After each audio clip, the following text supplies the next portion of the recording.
Hi everyone, it's great to see you. I'm Natasha from AxelsonAcademy. Today we're going to be talking about oral reading fluency assessments. Now it used to be very common that teachers would give running records, and the running records process was begun by Marie Clay over in New Zealand and became very popular for a long time, but we really don't use running records now. However, the assessment that the science of reading supports that gives us a really good idea on our students' reading ability is the oral reading fluency measure. It has taken the best parts of running records. It has standardized that so that we can see how students are doing in comparison to other students at their age and grade level.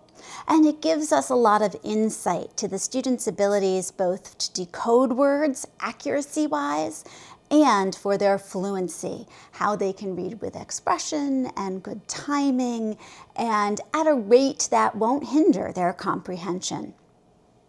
Now, there's usually a fairly standard set way to mark down and code your oral reading fluency assessments. These differ a little bit by whatever specific oral reading fluency test you're giving, whether it's the Dibbles oral reading fluency, the Acadians oral reading fluency. So you'll want to make sure that you check the administration manual that comes either online or with these assessments. However, you're going to see that it's fairly standardized. And that's because the reason we want to standardize how you code and write down what the student actually says is that if you're sharing this data with parents, with other teachers, we want everybody to be able to understand your specific markings. So you have to be able to code and write neat enough that somebody else is going to understand what you have down there. And pretty much you're just recording what the student says. So I'm going to go through with you the most common coding procedures that you see for oral reading fluency and give you a little chance to practice those, because when you actually start to administer oral reading fluency tests, you only have the 1 minute. The student is going and barreling right through that reading. You want to have this just second nature to yourself so you can make the best notes about the student's reading behaviors. So when you're giving an oral reading fluency test, be it the Acadians test, Dibbles, or some other company, you want to make sure that you are recording the miscues or the mistakes that the student makes while reading. So you give the student 1 minute to read.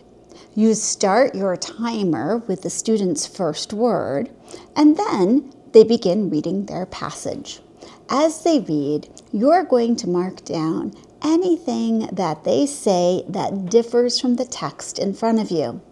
One of the primary types of mistakes we see are substitutions. So the reader says a different word than what's written, or they mispronounce that word. So if this happens, you're going to write what the student says above the word. This counts as 1 error for every word that's changed. So let's do an example together. We'll pretend that this is the oral reading fluency passage. I love my 2 cats, Pickles and Poodle. Oh, so right away I saw that I read pickles instead of pickle, and yes, that is incorrect because I added that S, and poodle for pumpkin. So I'm just going to put a line through the word that they did not read and put what the student said above it. Let's go ahead and do the rest. They are white and gray, and they have super long fur. So I'm going to write super above very. Their fur is so big that they look like fat kitties. Pickle loves to sleep. Poodle loves to play and jump.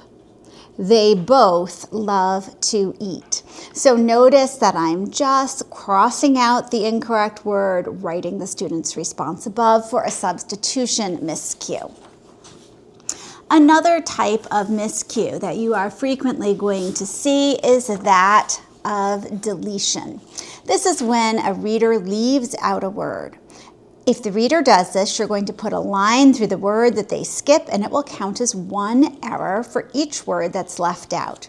Now I'm going to read this passage, and this time I'll leave some things out. You go ahead and mark it on your paper, crossing out the word that is skipped. I love my cats, Pickle and Pumpkin. They are white and they have very long fur. Their fur is long. They look like fat cats. Pickle loves to sleep.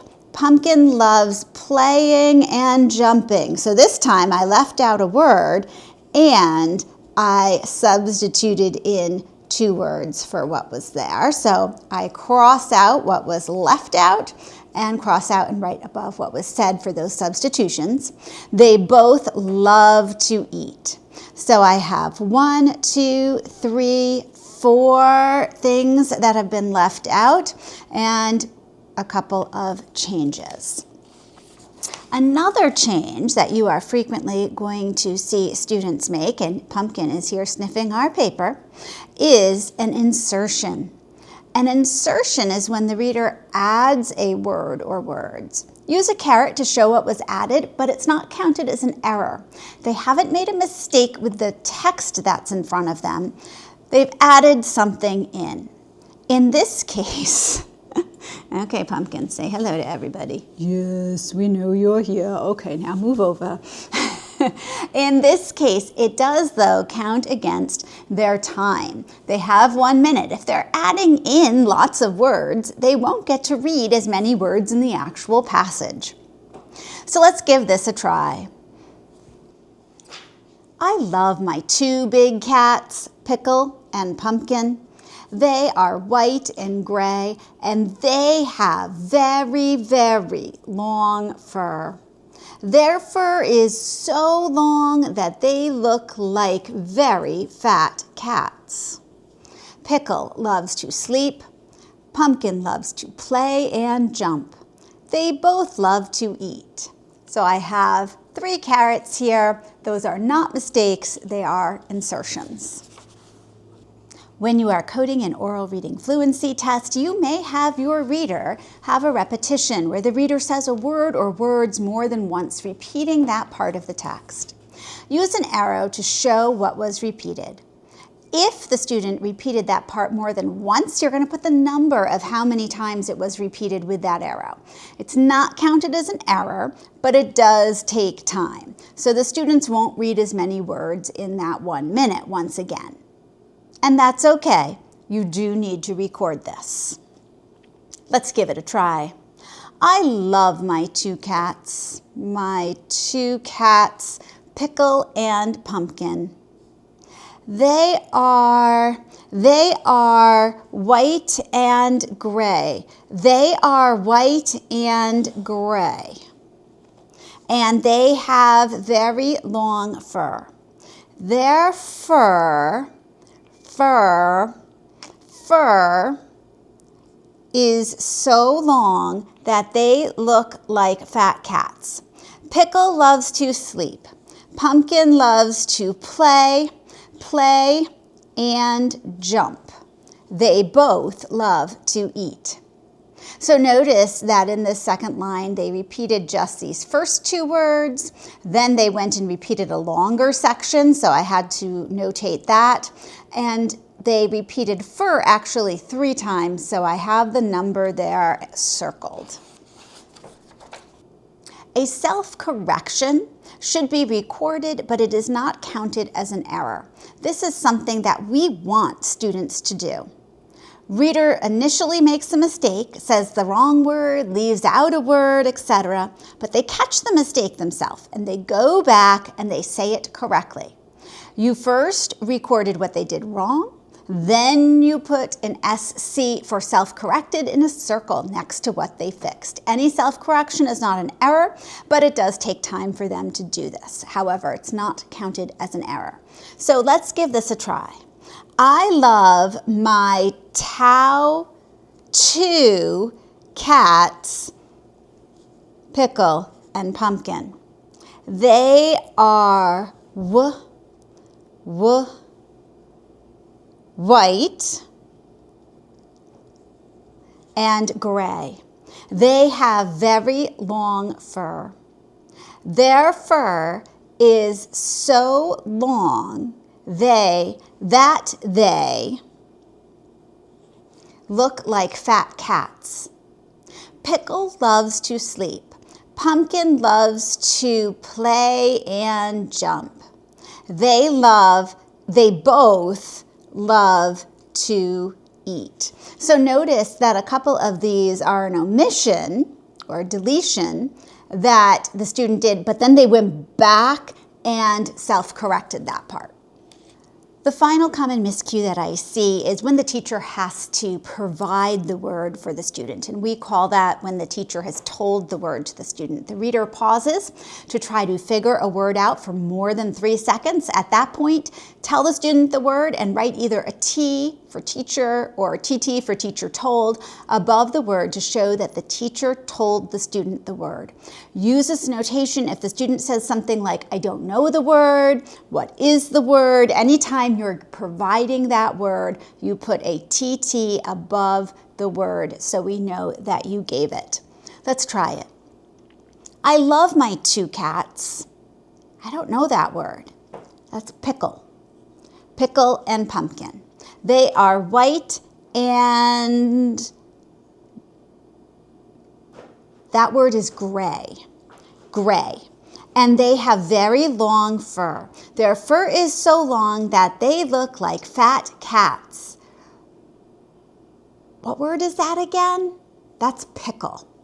Pickle loves to sleep.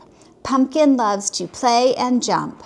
They both love to eat. So hopefully that helped as you practice how to code an oral reading fluency assessment. Go ahead and like and subscribe below because I'm going to be back soon with some other samples for you to practice on. Thanks so much for joining me, and I'll see you in the next video.